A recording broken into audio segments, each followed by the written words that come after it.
Good morning. Welcome to our groundbreaking ceremony for 1301 Maryland, Republic's 356-unit apartment building right here in Washington, D.C.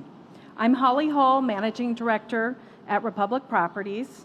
Today, we mark the construction commencement of 1301, the final parcel of our 3 million square foot Portals development. So this milestone is particularly special.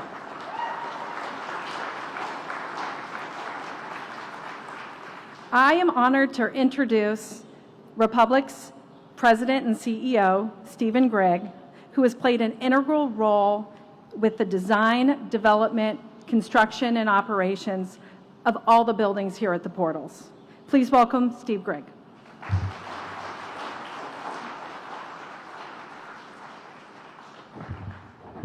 Good morning. Thank you all for coming. I'd like to start recognizing people, but I'd leave someone out. We have the team that designed this project, that have provided the consulting services for it, and the team that's going to build the building behind us that have made this day happen. But today, I think we really need to honor and recognize the work that's been done by the city in this public-private partnership. When we started the Portals, the word public-private, or the phrase public-private partnership really didn't exist. And over the years, we've had a number of administrations and mayors, but nothing has operated as well as it has in these last few phases at the Portals. The Deputy Mayor's office have helped coordinate activities that really wouldn't have happened without their good work, and that often doesn't get recognized. Republic has the honor of working in multiple states around the country, and people talk about the various administrations and public building departments, and really there is not one of them that is as good as the District of Columbia. And so I'd like to thank that group that often doesn't get the recognition. Thank you very much. Madam Mayor.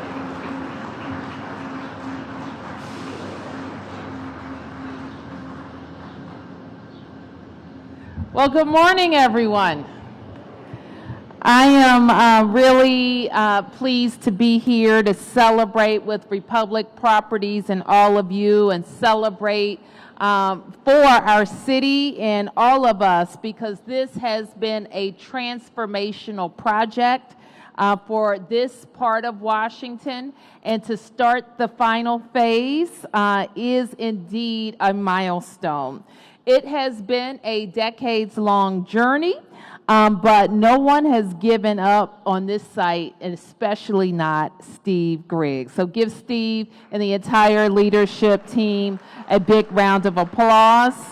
We want to thank you for your investment in the district and for delivering hundreds of units of housing that unlock the connections, new connections between the Southwest waterfront and the National Mall.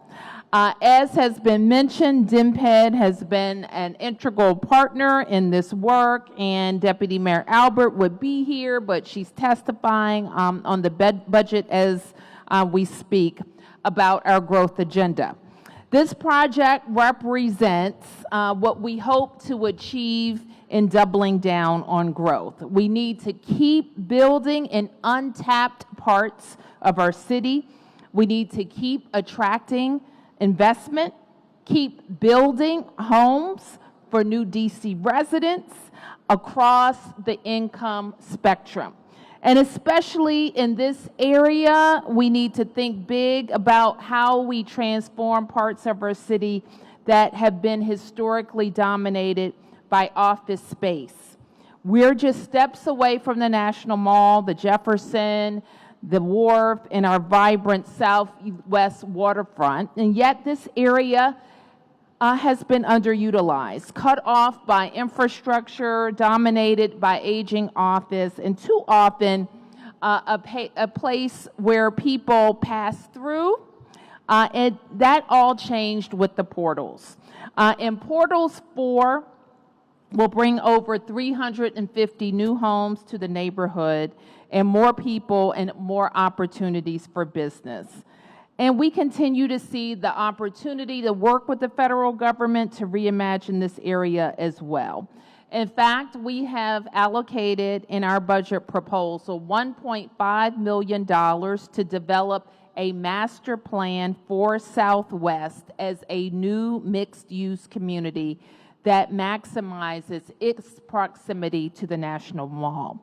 Now, all that being said, let's be clear. Washington, D.C. is still the best location for our federal agency headquarters. We have the best infrastructure, the buildings, offices, transportation networks, and the most well-trained workers.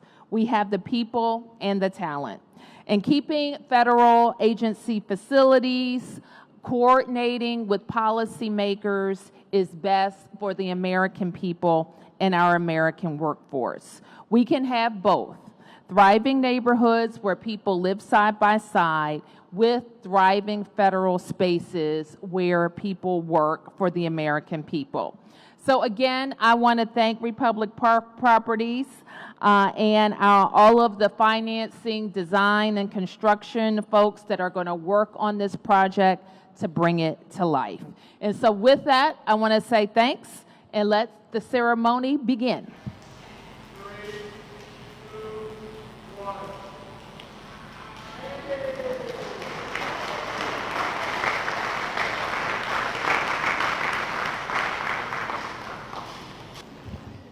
Okay, I'll take a few press questions. Yes. Mayor Bowser, one, groundbreaking should all be this quick and efficient. We really appreciate okay. that today. That's a dig on us, I guess. No, it's not actually. Too many speakers. We do appreciate it. Okay, yeah, this was fantastic. You spoke about a little bit in your remarks. Can you speak about, you're surrounded by these federal buildings behind you. People don't think of this neighborhood as a neighborhood to live in. They think about it, as you described, as the federal enclave. Can you just talk about the importance of that transformation, about rebranding this area as a place of community and for people to live? Sure. Well, people do live here now. It's a building, and I'm not oriented the proper way down this way.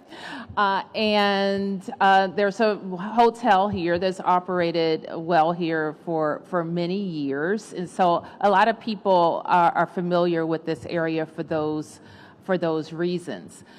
You heard me say that I continue to believe that the federal government has an opportunity to reevaluate their strategies, both with the workforce and the federal footprint in Washington, D.C. I personally believe they should pause any drastic decisions and evaluate the impact that they're having on the American people and certainly on this region. But having said that, we recognize that with all of the moves that they are making, that the Southwest moves may present the best opportunities for what the district needs should buildings become available. And that's why we are going to start an early visioning process where we engage them. Yes. Mayor Rebecca with Channel 7. A quick on topic, and then if I can get two off topics real quick. Can you talk about how long has all of this been in the works? Well, portals were, Steve, at least as long as I've been in D.C. government, and I would say that started in about 2007, 2008, maybe no, longer? Longer. For a while. Yes, it's a priority for a while.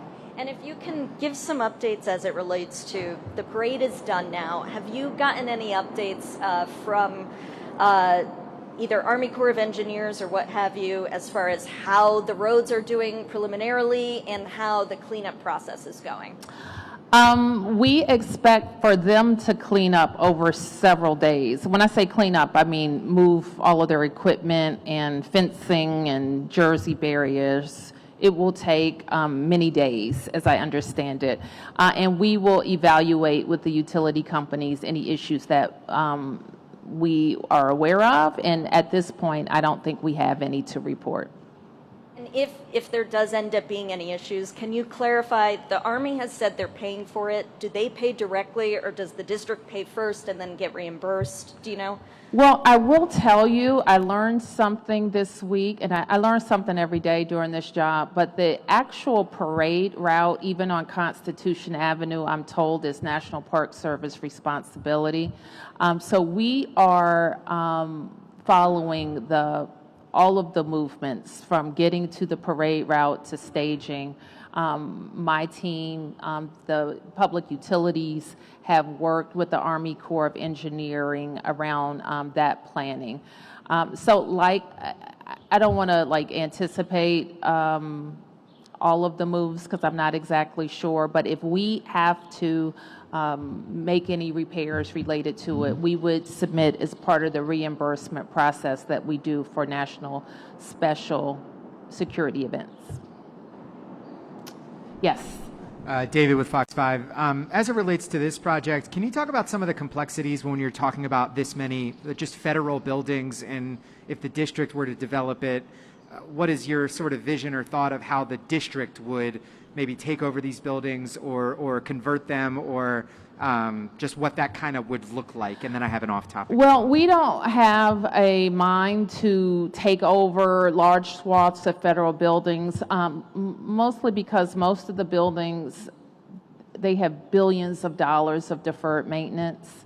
And so the government really needs to have a plan for how to deal with that, how to cultivate private interest. The district wants to be a part of the visioning to see how bringing those parts of the city back to life could add more DC residents, could add more DC businesses, and create more vibrancy for our economy. So it would really create, you would need to really partner with the federal government to sort of execute what you would hope to be the local vision for that? Yes. Got it. And then just as it relates to the parade, did you have a briefing or something post-parade? Were there any other issues that popped up or things that you were made aware of that the district would be responsible for, just in terms of whether it was fixes or any other security issues that popped up? Just from no. your vantage point, how did it go also? From our vantage point, our public safety agencies and DPW and DDOT performed very well in the support of the National Special Security event. The chief can give you a readout. I don't think there's anything remarkable about public safety incidents. I do have a readout, but I don't think there was anything remarkable about that. We had some First Amendment demonstrations that MPD supported to make sure that everybody was safe, and I think that happened without event. Yes. Mayor Bowser, also on the parade, I'm wondering if you saw any of it, just kind of your thoughts as a spectator, if you watched on TV, or I know you didn't actually attend. And one particular moment I want your reaction to was unexpected, at least to me, was the Golden Knights paratroopers when they came into the city. One of them flew the DC flag, which was quite a sight to see coming down over our city. I'm just wondering your reaction to that moment and just the parade overall. Well, I did watch after having spent a day at Chuck E. Cheese and other 7-year-old birthday parties. And I had my daughter come in and watch. I wanted her to, see what a parade was, see our city. And I did see the flag come down, and I was surprised, and I was quite excited. You won't be surprised, or maybe you were there, so you may not have seen this TV production. But they showed the Maryland flag coming down first. And I was like, what's that about? And then I saw the stars and bars. So I was very happy. I thought it was a nice touch. Yes. Mayor, I see you're wearing a commander's hat. Do you have any update on where things stand for new stadium? We have the best site, we have the best team, and the time is now. That's my update. Thank you, everybody.